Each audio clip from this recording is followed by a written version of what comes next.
नमस्कार दोस्तों, क्या हाल चाल है। उम्मीद करता हूँ आप सब स्वस्थ होंगे, मस्त होंगे और अपनी अपनी पढ़ाई में व्यस्त होंगे। दोस्तों, मेरा नाम है अभिषेक और आप देख रहे हैं अपना यूट्यूब चैनल एजुकेशन वाला।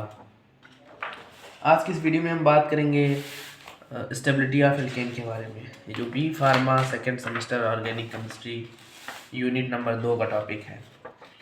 तो चलिए हम शुरुआत करते हैं। देखिए, स्टेबिलिटी ऑफ एल्केन पढ़ने से पहले हम ये जान लेते हैं कि ये एल्केन क्या होता है। एल्केन एल्केन एल्कीन एल्केन नहीं एल्कीन एल्कीन देखिए, एल्कीन के बारे में अगर हम थोड़ा सा ओवरव्यू देखें तो जब आपने क्लासिफिकेशन ऑफ ऑर्गेनिक कंपाउंड पढ़ा था तो उसमें 2 प्रकार का क्लासिफिकेशन पढ़ा था आपने। एक था ओपन चेन, दूसरा था क्लोज चेन। ओपन चेन में 2 प्रकार के क्लासिफिकेशन आपने पढ़े थे, एक था अनसैचुरेटेड, एक था सैचुरेटेड। सैचुरेटेड में आपने पढ़ा था अल्केन, ठीक। इसको हम पूरी तरह से कवर कर चुके हैं। बात करते हैं अनसैचुरेटेड में। तो अनसैचुरेटेड में 2 प्रकार के कंपाउंड्स आते हैं, एक आता है अल्कीन और दूसरा आता है अल्काइन, ठीक। तो इस पर हम बात नहीं करेंगे, हम इस कंपाउंड के बारे में बात करने जा रहे हैं, अल्काइन के बारे में। तो जो अल्काइन होता है वो अनसैचुरेटेड ओपन चेन कंपाउंड्स होते हैं, ठीक है। इसमें जो कार्बन कार्बन के बीच में डबल बॉन्ड रहता है, तो कार्बन कार्बन के बीच में डबल बॉन्ड रहता है, तो हम इस प्रकार के कंपाउंड्स को एल्कीन कहते हैं। और इनका जो मॉलिकुलर इनका जो फार्मूला होता है, जनरल फार्मूला CnH2n रहता है, ठीक। इन यहाँ पर नंबर ऑफ कार्बन की संख्या या नंबर रहता है, ठीक। कार्बन के नंबर रहता है, ठीक है। तो ये एल्कीन रहते हैं। तो इसी की स्टेबिलिटी के बारे में हमको पढ़ना है। तो चलिए हम पॉइंट वाइज पढ़ते हैं। देखिए, अब इसमें क्या लिखा हुआ, पहला पॉइंट क्या बता रहा है कि conjugated alkene are most stable as compare to non conjugated alkene.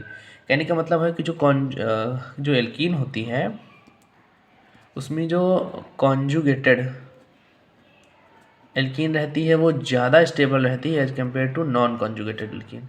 अब ये कॉन्जुगेटेड और नॉन कॉन्जुगेटेड एल्कीन क्या होती है, अगर आप लोगों को जानना है तो वीडियो में कमेंट कर दीजिए और हम इस पर भी लेक्चर लेकर आएंगे, ठीक। क्योंकि अगर हम सारी चीज़ें इस वीडियो में कवर करने की कोशिश करेंगे तो वीडियो बहुत लंबी हो जाएगी और बोरिंग भी हो जाएगी, ठीक है। तो अभी हम इतना जानते हैं कि जो एल्कीन होती है उसमें जो कॉन्जुगेटेड एल्कीन रहती है और वो जो नॉन कॉन्जुगेटेड एल्कीन रहती है, तो उसमें जो कॉन्जुगेटेड एल्कीन रहती है वो ज़्यादा स्टेबल रहती है as compare to non conjugated alkene. Next point क्या कहता है, अगला पॉइंट आता है कि मान लीजिए अगर आपके पास एक कॉन्जुगेटेड एल्कीन और एक नॉन कॉन्जुगेटेड एल्कीन दी गई है, तब तो आप उसमें क्लासीफाई कर देंगे, डिफरेंस निकाल देंगे कि इसमें conjugated alkene is most stable as compare to non conjugated alkene. But in case, ठीक, आपके पास जो नॉन कॉन्जुगेटेड एल्कीन दी गई है, ठीक है, उसमें दोनों सेम है। मान लीजिए 2 एल्कीन दी गई हैं और दोनों नॉन कॉन्जुगेटेड है, तब आप डिफरेंस कैसे निकालें। तो उस केस में जो डिफरेंस निकाला जाता है वो अल्फा हाइड्रोजन को देख कर निकाला जाता है। Means if non conjugated alkene which having more alpha hydrogen, ठीक, वो मोस्ट स्टेबल रहती है और less alpha hydrogen alkene less stable. अब ये अल्फा हाइड्रोजन क्या होते हैं, इनके बारे में थोड़ा सा समझ लेते हैं। देखिए, जैसे मान लीजिए ये है एल्कीन, डबल बॉन्ड जो रहता है वो एल्कीन रहता है। अब मान लीजिए यहाँ पर कोई एल्कीन दी गई है ये, अब इसमें ये तो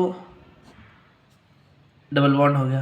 अब इस डबल बॉन्ड से जुड़ा हुआ जो ये कार्बन रहता है ये अल्फा कार्बन रहता है और इस कार्बन से जो जुड़े हुए हाइड्रोजन रहते हैं वो अल्फा हाइड्रोजन रहते हैं। तो मान लीजिए कोई एल्कीन दी गई है, नॉन कॉन्जुगेटेड एल्कीन है, और उसमें जो ये अल्फा हाइड्रोजन ज़्यादा होते हैं वो एल्कीन ज़्यादा स्टेबल रहती है और जिसमें कम होते हैं वो कम स्टेबल रहती है, ठीक। अगला पॉइंट देखते हैं क्या होता है। इफ़ मान लीजिए अगर आपके पास कोई ऐसी एल्कीन दी गई है जिसमें अल्फा हाइड्रोजन जो है वो बराबर है, तो उस केस में क्या करते हैं कि उस केस में हम सिमेट्रिकल और अनसिमेट्रिकल कॉन्सेप्ट लेकर आते हैं। मान लीजिए अगर आपके पास कोई एल्कीन दी गई है उसमें अल्फा हाइड्रोजन सेम है, तो उसमें जो अनसिमेट्रिकल एल्कीन होती है वो मोस्ट स्टेबल रहती है सिमेट्रिकल एल्कीन से, ठीक। अगला पॉइंट क्या कहता है, मान लीजिए अगर आपके पास कोई 2 सिमेट्रिकल एल्कीन दी गई है, मान लीजिए कोई सिमेट्रिकल एल्कीन दी गई है, तो उसमें जो ट्रांसफॉर्म एल्कीन होती है वो मोस्ट स्टेबल रहती है as compare to cis form, ठीक है।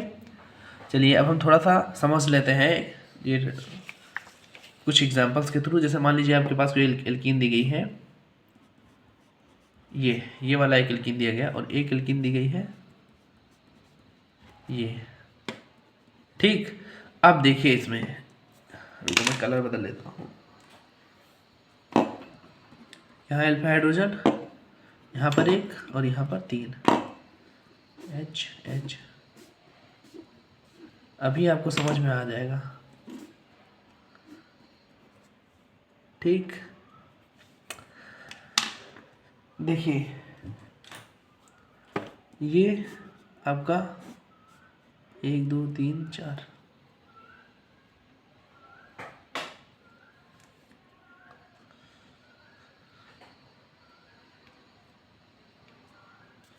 ठीक। इससे कोई मतलब नहीं है, ठीक है। इस पर रहेगा, इस पर रहेगा, ठीक। अब देखिए, और यहाँ पर ये डबल बॉन्ड, ठीक। अब इससे जुड़ा हुआ कार्बन अल्फा कार्बन, कितने hydrogen, 1 2 3 4 5 6, alpha hydrogen number of 6। यहाँ पर हाइड्रोजन 1 2 3 4 5, कितने अल्फा हाइड्रोजन, 5। तो कौन सी स्टेबल ज़्यादा रहेगी, ये, because more alpha hydrogen is most stable, ठीक। तो ये ज़्यादा अल्फा हाइड्रोजन इसलिए ज़्यादा स्टेबल हो जाएगी। मान लीजिए आपके पास कोई एल्कीन दी गई है ये, ठीक, ये और ये। अब देखिए यहाँ पर क्या होता है कि 1 2 3 1 2 3 1 2 3 1 2 3, अभी यहाँ पर आपको क्लियर हो जाएगा H।